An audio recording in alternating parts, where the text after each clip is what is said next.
નમસ્કાર વિદ્યાર્થી મિત્રો, ગુજરાતી યુટ્યુબ ચેનલમાં આપ સૌનું સહૃદય હાર્દિક સ્વાગત છે.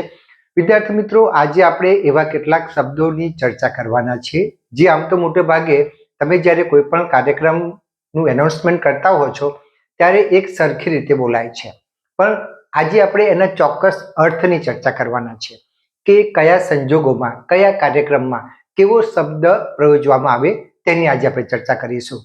તો આમ જોવા જઈએ છે તો પારિતોષિક, ઇનામ, સ્મૃતિચિહ્ન અને પુરસ્કાર આ શબ્દો મોટે ભાગે આપણે સમાન અર્થમાં પ્રયોજીએ છીએ, પણ એનો ચોક્કસ અર્થ છે એ આજે આપણે જોવાના છે. તો પારિતોષિક પારિતોષિક એ શબ્દનો અર્થ જોઈએ તો પરિતોષ પામીને, એટલે કે કોઈ કાર્ય, કૃતિ, રચના વગેરેથી સંતોષ પામી અપાતી વસ્તુ કે રકમ. પરિતોષ એટલે ઊંડો સંતોષ. વ્યક્તિ પોતાની બુદ્ધિ, આવડત કે ક્ષમતા દ્વારા ઉત્કૃષ્ટ દેખાવ કરે ત્યારે અપાય છે, અર્થાત વ્યક્તિની યોગ્યતાને બિરદાવવામાં આવે છે ત્યારે આપણે પારિતોષિક આપીએ છીએ. જેમ કે આપણે કહેવું હોય તો કહી શકાય કે શ્રી જોસફ મેકવાનને ઉમા સ્નેહરશ્મિ પારિતોષિક આપવામાં આવ્યું. બરાબર, તો એના માટે અહીંયા શબ્દ યોગ્ય છે પારિતોષિક. બીજો શબ્દ છે ઇનામ.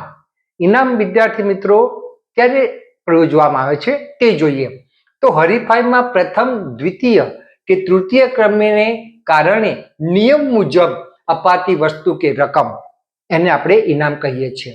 એમાં હરીફોની ગુણવત્તાથી સંતોષ ન થયો હોય તો પણ આપવામાં આવે છે. જેમ કે તમે કલા મહોત્સવમાં જાઓ તો માત્ર 2 જ કૃતિ આવી હોય તો 2 કૃતિને આપણે પ્રથમ અને દ્વિતીય નંબર આપીએ છીએ તો એને આપણે ઇનામ આપીએ છીએ. બરાબર, એટલે અહીંયા લખ્યું છે કે હરીફોની ગુણવત્તાથી સંતોષ ન થયો હોય તો પણ ઇનામ આપવામાં આવે છે. આમ જોવા જઈએ તો ઇનામ પહેલો, બીજો, ત્રીજો નંબરને આપવામાં આવે છે, પણ ક્યારેક આવું પણ બની શકે. સ્પર્ધામાં 2 જ વિદ્યાર્થી હોય છે ત્યારે એને પ્રોત્સાહન આપવા માટે ઇનામ આપવામાં આવે છે. બરાબર, મેં તમને કીધું ને કે 2 જ વિદ્યાર્થી હોય તો એને પ્રોત્સાહન આપવા માટે આપણે એને ઇનામ આપીએ છીએ. ટૂંકમાં આ ઇનામ જે છે એને એના સારા કાર્ય માટે આપવામાં આવે છે. ત્યાર પછીનો શબ્દ છે સ્મૃતિ ચિહ્ન. હવે સ્મૃતિ ચિહ્ન ક્યારે આપવામાં આવે છે?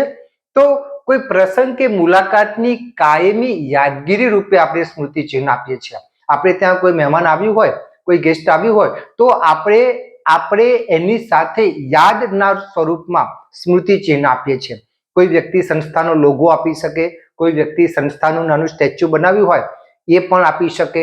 બરાબર, તો એને આપણે સ્મૃતિ ચિહ્ન કહીએ છીએ. સ્મૃતિ એટલે યાદ રહે તેવું ચિહ્ન. હવે આપણે જોઈએ પુરસ્કાર. પુરસ્કાર શબ્દ ક્યારે પ્રયોજવામાં આવે છે તો અથવા એનો અર્થ શું છે આપણે જોઈએ તો વિશિષ્ટ યોગદાન હોય, સિદ્ધિ કે શ્રેષ્ઠતા બદલ આપવામાં આવે છે. પુરસ્કાર કોઈ વ્યક્તિએ જીવનભર કરેલા કાર્યને બિરદાવવા માટે એને પુરસ્કાર આપવામાં આવે છે. મોટાભાગે વિદ્યાર્થી મિત્રો પુરસ્કાર એ રોકડ રકમના રૂપમાં હોય છે. બરાબર, હવે તમને એક બાબત મારે ખાસ કહેવાની કે પુરસ્કાર શબ્દ એ જ્યારે કોઈ શિક્ષકો કે પ્રોફેસરો પેપર ચેકિંગ કરતા હોય, મૂલ્યાંકન કાર્ય કરતા હોય અને એમને જે મહેનતાણું આપવામાં આવે છે એને પણ કેટલાક લોકો પુરસ્કાર કહે છે.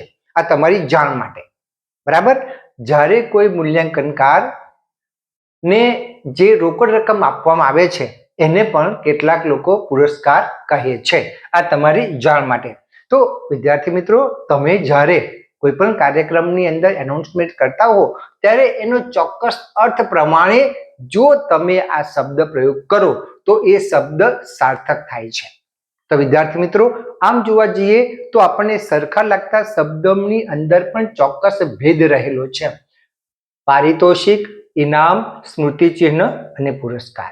તો વિદ્યાર્થી મિત્રો, આશા રાખું છું કે આ વિડીયોમાંથી આપને ઘણી ઉપયોગી માહિતી પ્રાપ્ત થઈ હશે અને હવે પછી તમે જ્યારે કાર્યક્રમ માટે એનાઉન્સમેન્ટ કરો ત્યારે આ શબ્દોને ધ્યાનમાં રાખી અને તમારી સ્ક્રિપ્ટ લખશો.